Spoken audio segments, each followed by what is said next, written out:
Okay, and this is Dee from the Fishing Gardener, and this is about the forgotten blueberry plants.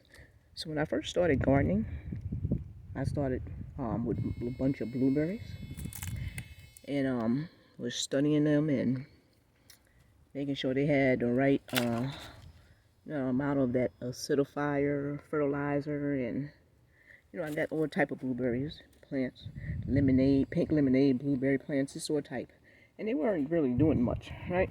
So I decided to take down the blueberry tower and forget about them. And look what we have here. Now the blueberries look at that. They decided they want to produce now. Now, I had these blueberries for 2 years. Like I said, this was the first thing I was doing as far as when I started, fruit trees. And I kind of I didn't want to waste any more time on these. I was going to throw them away, but I was going to just put them to the side and just forget about them. And of course, you know what happens when you forget about um, things, they start to produce for you. Okay, these are all my blueberry. And of course, here's some more blueberry. Excuse my neighbor, you can hear her back there. And some more blueberry right here. Okay, here we go, the flowers. Look at the bees right there. I'm gonna go ahead and leave them alone, but there you go. Okay, so what I've decided is whatever plants make it, whatever fruit trees make it is what I'm going to mostly deal with. And I'm going to, other than mangoes, a lot of the rest of them, I'm just going to go ahead and, if they don't make it through the cold snap, I'm not going to even worry about it. So my citrus made it without no problem, of course. And of course we have like the loquat trees here that made it. I got Pakistani mulberry trees that made it. And look at all my pineapples. So some of them doing something, some of them, I guess, they didn't really get too damaged.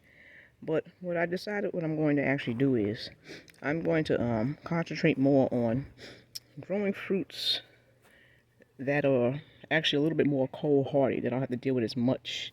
I got my persimmons over there, my plums over there. I have my Barbados cherries. I got mulberries. The ones that I'm going to have to constantly protect is mangoes because we love mangoes. But I have a lot of other ones that I really don't have to protect. I got strawberry guava. They're doing pretty good over here. So whichever ones make it, and whichever ones don't, I won't be replacing those. So this will be less stress on me trying to have to constantly run around protect everything other than the mango plants. So yep, that's what we're going to, our strategy moving forward is basically stick with, can deal with cold so we don't have to constantly move back and forth. And we're gonna do it. We're gonna deal with it like that. I think that's gonna be a lot easier. And I want fruit trees that's gonna fruit for me, not me constantly fighting with them. So that's what I'll stick with, more cold hardy fruits. And excuse the noise back here because my husband's building something. But I wanted to see this right here. See, this is a Pakistani mulberry, and it had lost its leaves during the cold snap. But look at this. And look at all that.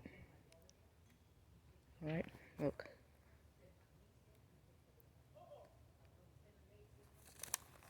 Okay.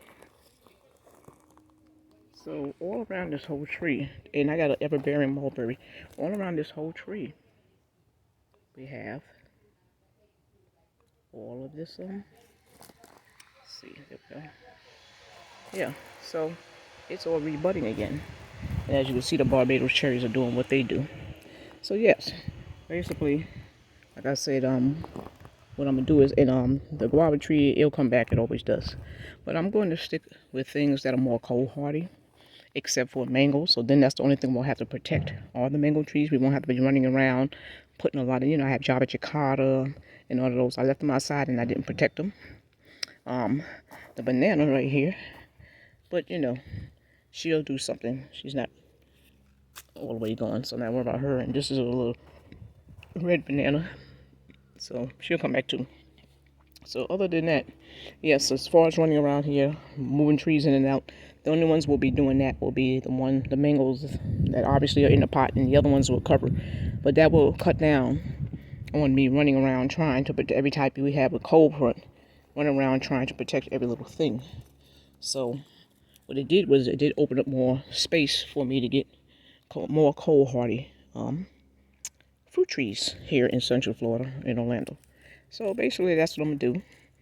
And hopefully y'all did pretty good. And as far as your cold front, cold snap, I don't know if this is the last one. I'm not gonna hold my breath. But like I said, whatever survives, survives. And whatever doesn't isn't meant to be. And we just move on. This is a part of growing fruit trees. You know, what's meant to be is what meant to be. As they say, what it is what it is. Okay?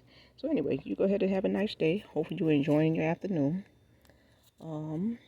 And yes, you know, continue to keep on growing and don't let it discourage you. You know what I mean? We just trying different strategies. We're going to continue to grow fruit trees.